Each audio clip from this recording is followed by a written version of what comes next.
Assalamualaikum warahmatullahi wabarakatuh. Perkenalkan, kami dari kelompok 7 apresiasi puisi yang akan membacakan puisi.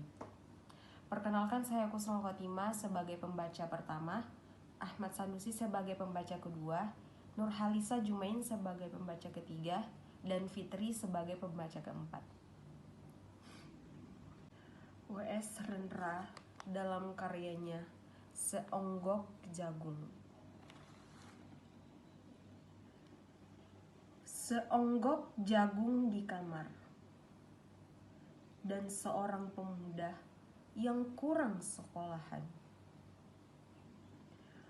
memandang jagung itu. Sang pemuda melihat ladang, ia melihat petani, ia melihat panen. Dan suatu hari subuh, para wanita dengan gendongan pergi ke pasar.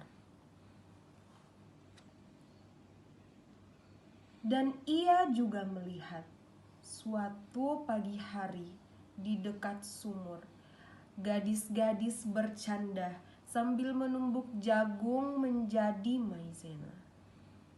Dalam dapur, tungku-tungku menyala di dalam udara mendung.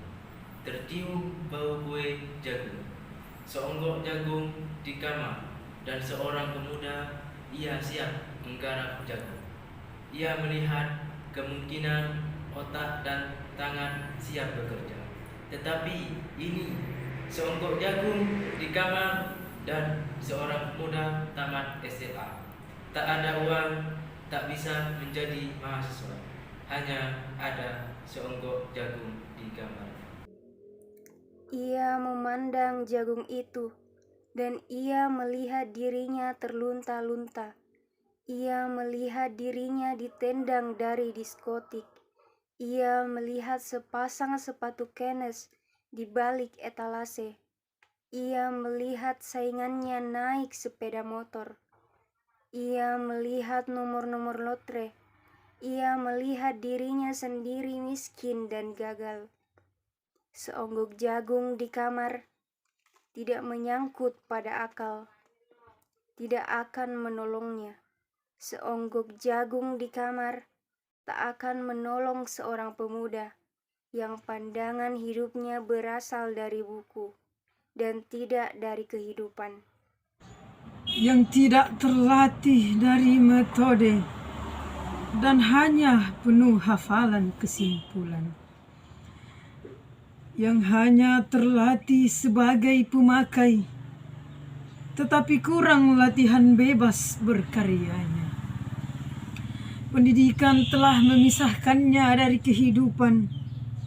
Aku bertanya, apakah gunanya pendidikan bila hanya akan membuat seseorang asing di tengah persoalan?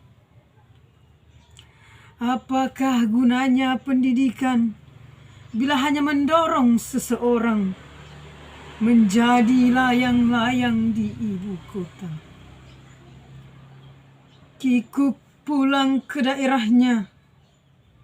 Apakah gunanya seseorang belajar filsafat, belajar sastra, teknologi, ilmu kedokteran, atau apa saja, bila pada akhirnya ketika ia pulang ke daerahnya, lalu ia berkata, "Di sini aku merasa asing dan sepi."